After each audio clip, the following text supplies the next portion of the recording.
আমরা ভোলার গ্যাস ভোলাই চাই, আমাদের ভোলা বরিশাল ব্রিজ চাই এবং আমাদের ভোলার উন্নত মানের স্বাস্থ্য ব্যবস্থা চাই।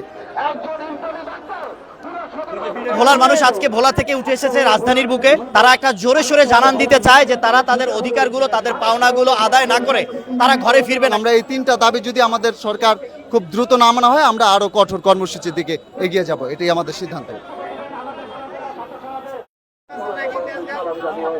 আমরা বডি ফোরামের পক্ষ থেকে 2012 সাল থেকে ভোলার যে বেসিক নিডস মানুষের এই দাবিগুলো নিয়ে আমরা এগিয়ে যাচ্ছিলাম।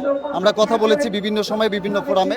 আজকে আমরা বিশেষ তিনটা মূল কারণ নিয়ে আমরা এখানে আজকে উপস্থিত হয়েছি। তার মধ্যে একটা হচ্ছে আমরা ভোলা বরিশাল সেতু চাই। আপনি জানেন যে ভোলা বরিশাল সেতু না হওয়ার কারণে আমাদের অনেক সময় যারা মুমূর্ষু রোগী থাকে তারা অনেক সময় মৃত্যুর সম্মুখীনও হয় অনেক সময়।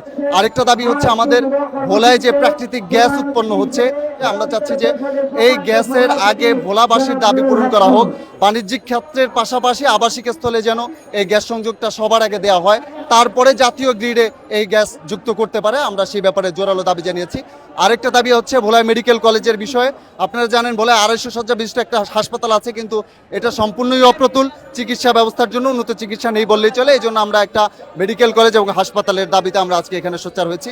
এবং আমরা এই তিনটা দাবি যদি আমাদের সরকার খুব দ্রুত না মানা হয়, আমরা আরো কঠোর কর্মসূচির দিকে এগিয়ে যাব, এটাই আমাদের সিদ্ধান্ত।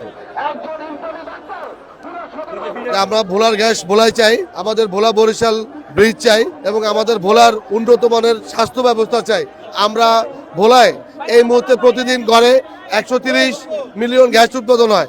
দুঃখের বিষয় যে প্রতিদিন আমাদের খরচ হচ্ছে 80 মিলিয়ন, কিন্তু আমরা ভোলাবাসী আমাদের নিজস্ব সম্পদ আমরা ব্যবহার করতে পারছি না।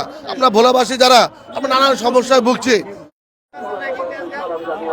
আমরা আমাদের এই দীর্ঘদিনের দাবি দাওয়াগুলো নিয়ে আমরা বিভিন্ন পর্যায়ে আমরা দেন দরবার করেছি, আলোচনা করেছি।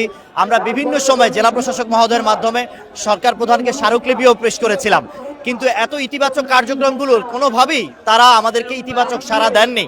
কিন্তু ভোলার মানুষ আজকে ভোলা থেকে উঠে এসেছে রাজধানীর বুকে। তারা একটা জোরে সোরে জানান দিতে চায় যে তারা তাদের অধিকারগুলো, তাদের পাওনাগুলো আদায় না করে তারা ঘরে ফিরবে না, কারণ তাদের এই দাবিগুলো খামখেয়ালি না। এই দাবির মধ্যে কিছু দাবি রয়েছে যে আমাদের মৌলিক চাহিদা, শিক্ষা, চিকিৎসা। আমরা চাই আমাদের এই দাবিগুলো অনতিবিলম্বে পূরণ করবেন এবং ভোলাবাসী দেশের আর্থসামাজিক উন্নয়নে ভূমিকা রাখবে। ভোলা একটি দ্বীপ জেলা, বাংলাদেশে 19টি উপকূলীয় জেলার মধ্যে অন্যতম ভোলা। আমাদের স্বাধীনতা সংগ্রামের প্রাককালে 1970 সালের একটি সাইক্লোন হয়েছিল, যেই সাইক্লোনে প্রায় 10 লক্ষ মানুষ নিহত হয়েছে। আজ পর্যন্ত সেই সাইক্লোনের স্বীকৃতিটি ভোলার মানুষ পায়নি। এই সাইক্লোনের রাষ্ট্রীয় স্বীকৃতি পেলে শুধু ভোলা নয়, বাংলাদেশ উপকৃত হবে। এই সাইক্লোনটি জাতিসংঘ বিশ্বের প্রাণঘাতী 5টি সাইক্লোনকে চিহ্নিত করেছেন, তার মধ্যে অন্যতম 1970 সালের সাইক্লোন।